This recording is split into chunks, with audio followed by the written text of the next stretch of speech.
Now to a first-hand account of the legacy of Congressman John Lewis, who fought for freedom, justice, and what he liked to call good trouble. I like the sound of that. In 1965, he was 25 years old when John Lewis helped lead a march from Selma to Montgomery, Alabama.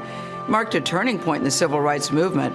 CBS News reporter Bill Plante was there to bear witness to that. He was just 27 years old. 5 decades later, Bill Plante returned to the Edmund Pettus Bridge in Selma to mark the 50th anniversary of Bloody Sunday. Plante, who has since retired from us at CBS, looks back at his reporter's notebook to remember John Lewis. As a young reporter who grew up in Chicago, I was a total cultural outsider to both white people and black people in Selma, Alabama. But what I saw there opened my eyes.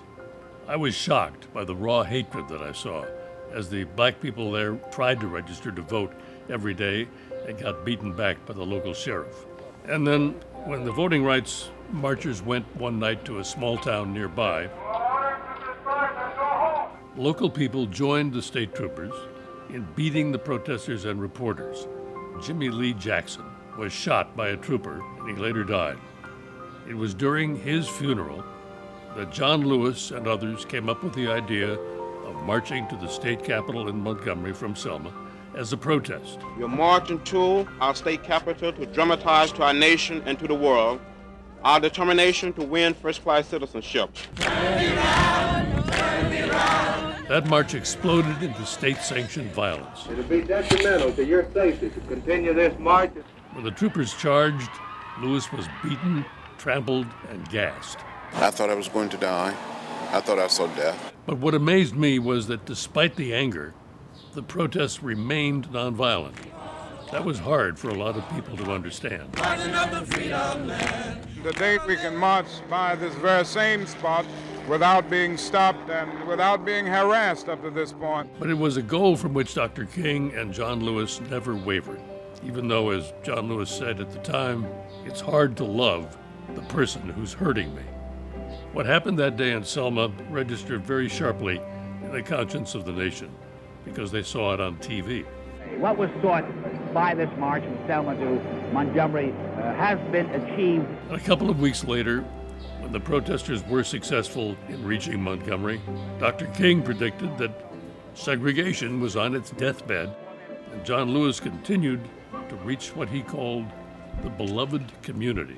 For many years, he brought other members of Congress down to what he called the sacred sites of the civil rights movement. I think it's important for those that was not even born, not even a dream, to know what happened, know the price that was paid. The only thing I did, I gave a little blood that day. We know now, of course, that all that has happened since Selma hasn't ended racism. It still exists.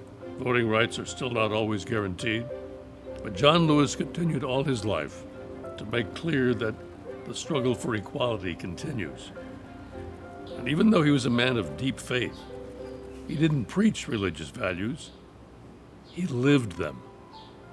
He lived them humbly over a lifetime of good example to the rest of us.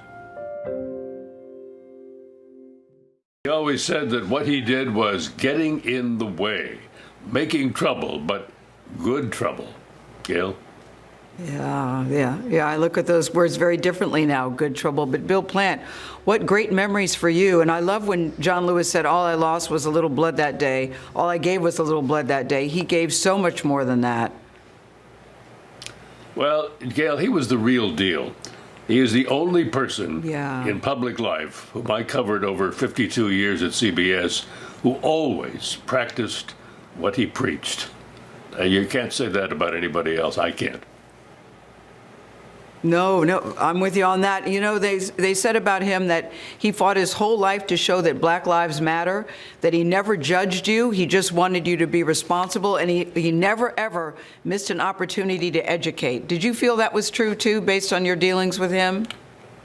Oh, absolutely, yes. He always was willing to explain why he was doing what he was doing, and he was always willing to forgive. He forgave George Wallace, the segregationist governor of Alabama in the 60s, who who said on the steps of the Capitol, segregation now, segregation forever. And John Lewis forgave him, among others. So he did practice what Bill he preached. Plante, it's really... Yes, he did, right up until the very end. It's good to see you, Bill Plante, at 27, and here we are in 2020. You look good. Thank you so much for joining us. Thank you, Gayle. I loved My your pleasure. Reporter's Notebook.